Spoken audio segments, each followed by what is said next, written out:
Olá, amados, de novo estamos aqui juntos para navegarmos na Palavra do Senhor. Hoje nós estaremos estudando, ou melhor, estaremos perscrutando um pouquinho daquilo que Êxodo capítulo número 12 nos traz. É um capítulo mais longo, ele vai trazer a instituição da Páscoa, que é um dos momentos mais importantes para o judeu e também para nós, ou seja, existem muitas coisas que da Páscoa dos judeus nós teremos analogias, nós teremos similaridades, nós teremos situações em que nós vamos ver, né, como isso tipificou aquilo que Jesus Cristo fez na cruz. Tá certo? Nós vamos então estudar um pouco sobre essa instituição da Páscoa lá, junto ao povo de Israel. E vamos tentar entender, obviamente, daí, né, baseado em tudo isso, como que Jesus se torna o nosso Cordeiro Pascal.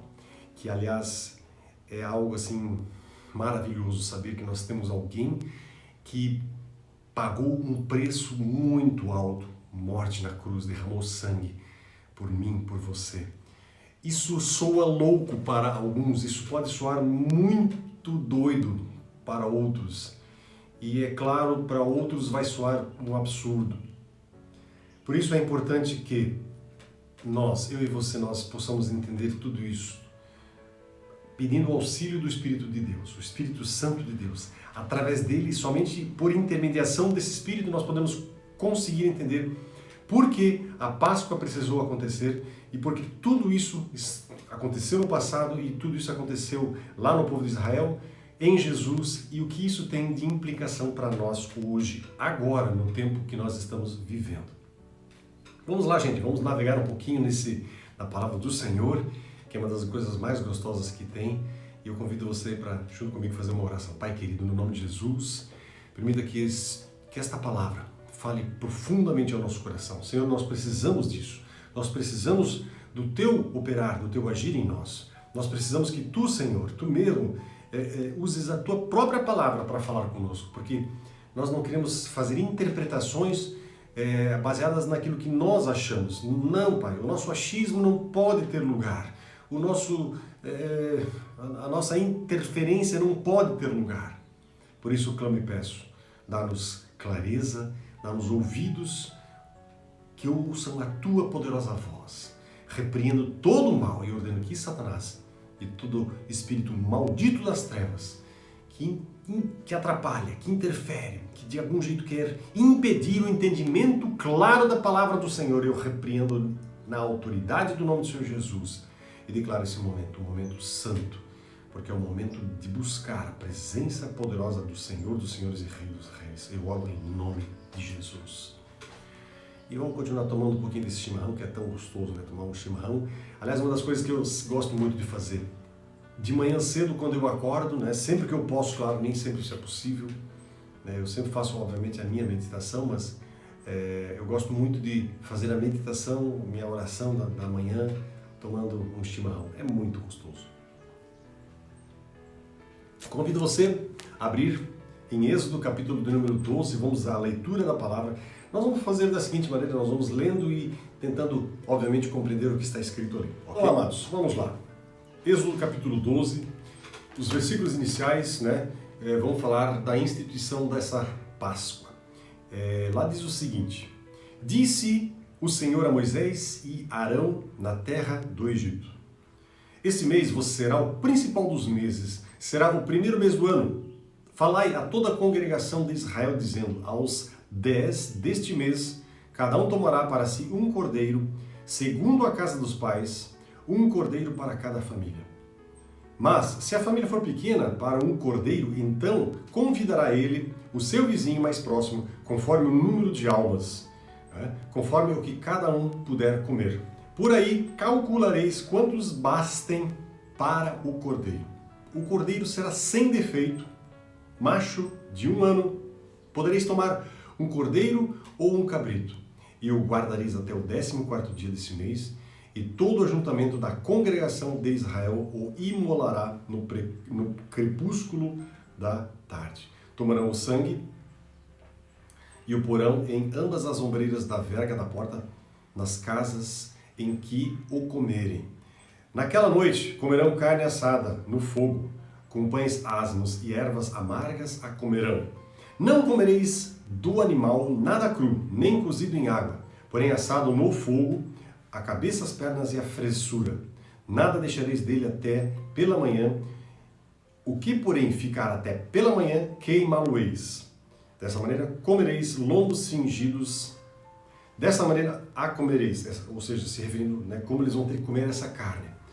Lombos cingidos, sandálias nos pés, cajado na mão, comê-lo-eis à pressa, é a Páscoa do Senhor.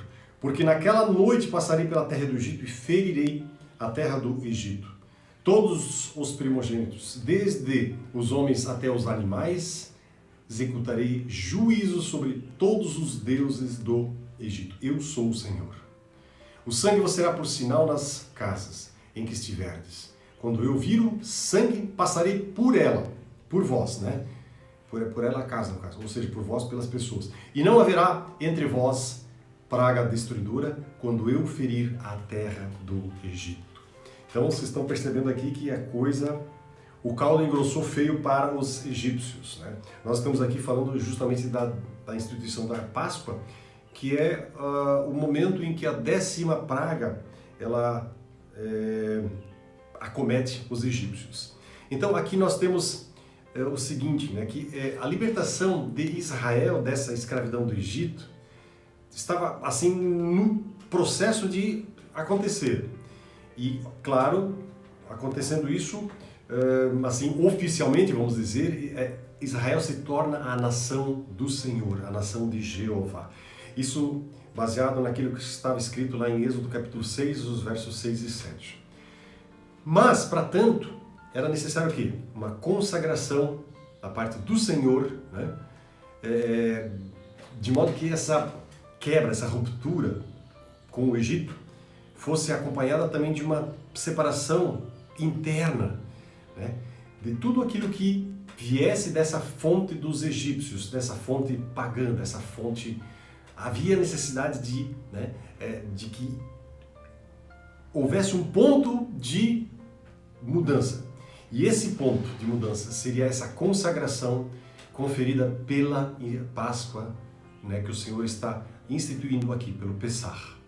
Muito bem, aqui diz na terra do Egito, né, ou seja, a primeira ordenança foi dada no Egito, ela seria agora repetida no Sinai e também nas planícies de Moabe. Então essa ordenança da Páscoa, que foi aqui, né, colocada, mais uma vez ela vai ser repetida então em Levíticos capítulo 23, vai falar sobre isso, e também Deuteronômio capítulo 16. Este mês, quando ele fala ali no versículo 2, este mês, o nome hebraico desse mês é Abib, que significa, assim, no hebraico, literalmente, significa espigas verdes, corresponde a março e abril do nosso calendário, né?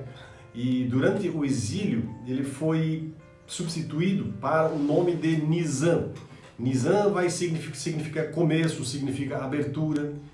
E ele fala ali, o primeiro mês, né, será o primeiro mês do ano, ou seja, o começo de Israel como povo de Deus, como povo de Jeová, deveria sim ser anotado no calendário, ou seja, a partir daquele momento, né, começa uma nova nação, começa um novo povo, começa uma nova era, um novo momento.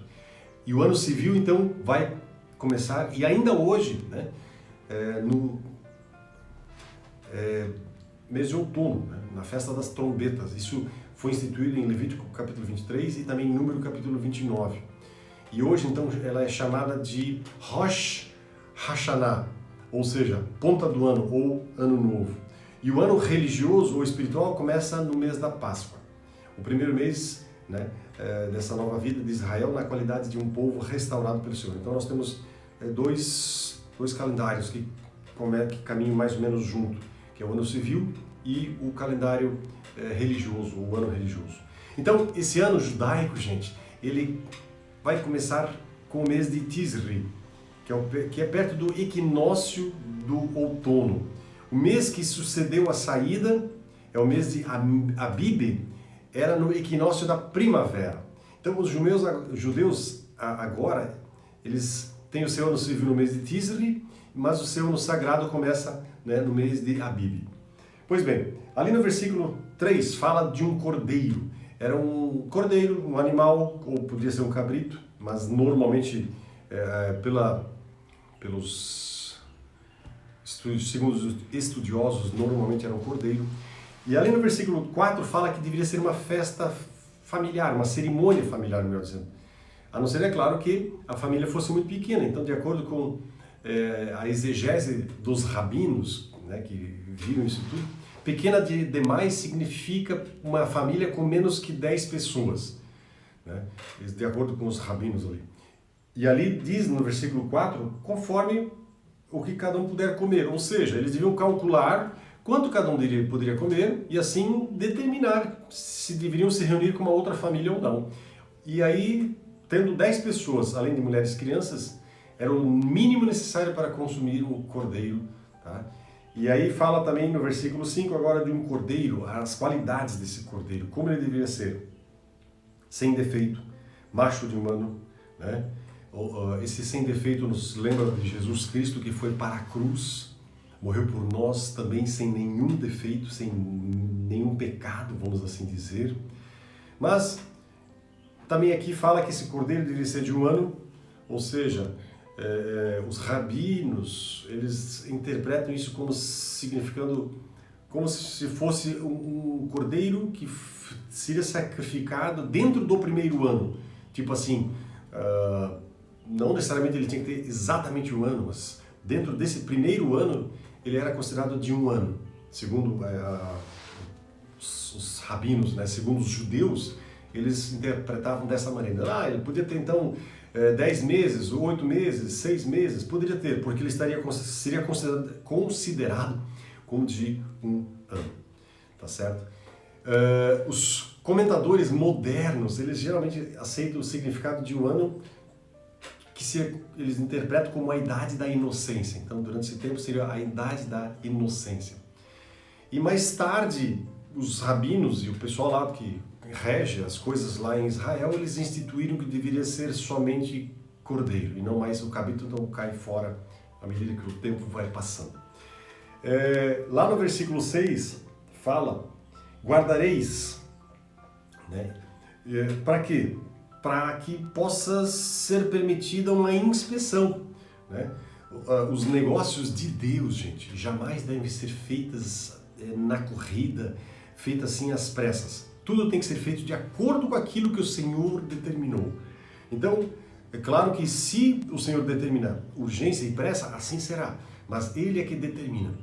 E ali no versículo 6 também fala que todo o ajuntamento da congregação, ou seja, isso aqui deveria acontecer ao mesmo tempo, todo mundo deveria festejar esse momento, essa celebração no mesmo instante. No crepúsculo, diz ali no versículo 6, né? No hebraico, crepúsculo significa entre as tardes. E desde antigamente, opiniões têm sido colocadas sobre o tempo exato desse sacrifício. Então, mesmo os rabinos, eles não têm assim uma certeza, né? Por exemplo, um deles, chamado Eben Ezra, ele diz que os samaritanos, diz que, né, se referindo aos samaritanos e aos coraitas, ele coloca esse período compreendido entre o pôr do sol e a escuridão total. Então, ali teria um lapso de tempo. Já os fariseus se mantinham mais próximos de uma tradição mais comum, que dizia que era o começo da tarde até o pôr do sol. Isso significa algo mais ou menos entre 3 e 5 horas da tarde, até que o sol se ponha, né? E o Talmud, por exemplo, já concorda exatamente com isso, né? Essa interpretação dos fariseus. Então, inclusive, segundo Joséfo, que viveu lá na época de Jesus, um pouquinho depois, essa era uma prática comum dos judeus, né? Ou seja, ao final da tarde. Bom, Deuteronômio capítulo 16, verso 6, vai dizer simplesmente o seguinte: ao pôr do sol. Pronto, acabou. De qualquer maneira, né, de acordo, né, com Joséfo, o cordeiro ele era morto entre mais ou menos a hora 9ª e a 11ª. Ou seja, entre as 15 horas e as 17, ou seja, 3 e 5 da tarde. E reparem bem uma coisa muito interessante. Podem notar que essa foi exatamente a hora em que Jesus clamou em alta voz e entregou o seu Espírito. Mateus 27, versos 45 até 50. Então, essas coincidências não são coincidências. Tudo isso foi feito porque Deus tinha propósitos e planos para conduzir esse processo. O sangue, versículo 7, ele vai dizer o seguinte, né, tomaram do sangue em ambas as ombreiras das vergas das portas. O sangue ele deveria ser aspergido, ou seja, pintado, né, em ambas as ombreiras e na verga, onde pudesse ser visto, e não na soleira, para que não fosse pisado. Né? E por meio desse ato, todos, né, que estavam naquela casa, todos os habitantes, eles seriam expiados pelo uso desse sangue e do hisopo, conforme está escrito em Levítico capítulo 14, os versos 4 a 7, e Números capítulo 19, verso 1. E assim eles seriam consagrados ao Senhor. Então, amados, o que nós estamos percebendo aqui? Lá no versículo 7 também vai falar o seguinte, tomarão do sangue. A explicação dos detalhamentos, dos detalhes assim requeridos nesses versículos, só pode ser visto se a gente perceber em tudo isso a tipificação daquilo que Cristo fez na cruz. E somente pelo sangue haverá livramento da destruição. O cordeiro seria assado, ele seria morto, ele seria, né, no fogo, para simbolizar o quê? A ira de Deus. Né? Isso tem uma simbologia muito profunda, muito forte. E aqueles que se alimentam dele, desse cordeiro pascal, eles também estariam fazendo parte desse livramento do Senhor, tá certo? Isso é muito importante. Tá? E não só isso, eles deveriam deixar de lado o fermento.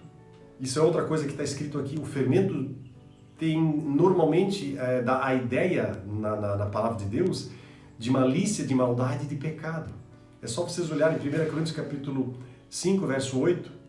E então, comendo esse alimento, que só poderia ser assado pelo fogo, repara que ele diz assim, vocês não podem cozinhar ele terá que ser assado pelo fogo.